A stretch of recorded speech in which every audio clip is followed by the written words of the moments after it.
Friends, दिल से कहानी में मैं आपको एक शेर और एक खरगोश की कहानी सुनाने जा रहा हूँ। बहुत समय पहले की बात है। एक जंगल में एक बहुत ही क्रूर शेर रहता था। वह रोज कई जानवरों को शिकार करता था और बिना वजह ही मार डालता था। जंगल के सारे जानवर डर में जी रहे थे। एक दिन सबसे मिलकर सोचा, अगर शेर ऐसे ही रोज कई जानवरों को खा जाएगा तो हम सब खत्म हो जाएंगे। फिर जानवरों ने शेर के पास जाकर कहा, हे जंगल के राजा, आप रोज शिकार के लिए इतना कष्ट क्यों उठाते हो?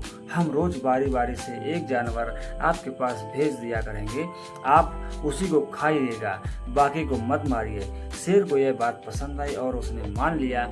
अब रोज एक एक जानवर शेर के पास जाता था और अपनी जान को गंवाता था। एक दिन खरगोश की बारी आई। खरगोश बहुत चालाक था। उसने सोचा, अगर मैं कुछ उपाय करूं तो शेर से हमेशा के लिए छुटकारा मिल सकता है। वह जानबूझकर देर से शेर के पास पहुंचा। शेर गुस्से से गरजने लगा, इतनी देर क्यों कर दी? मैं तुम्हें अभी खा जाऊंगा। खरगोश डर के नाटक करते हुए बोला, महाराज, मेरी गलती नहीं है। असल में आपके पास आ ही रहा था, लेकिन रास्ते में मुझे एक और शेर मिल गया। उसने कहा कि वही इस जंगल का असली राजा है। उसने मुझे रोक लिया और कहा, मैं तुम्हें अभी उसके पास ले चलूंगा। बड़ी मुश्किल से मैं उससे बचा कर आया हूँ। ये सुनकर शेर क्रोध से कांपने लगा और बोला, कौन है वह दुस्साहसी शेर? मुझे ले चलो उसके पास।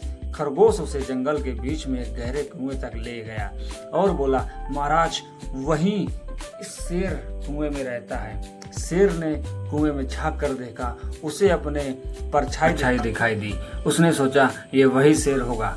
गुस्से में उसने जोर से दहाड़ा।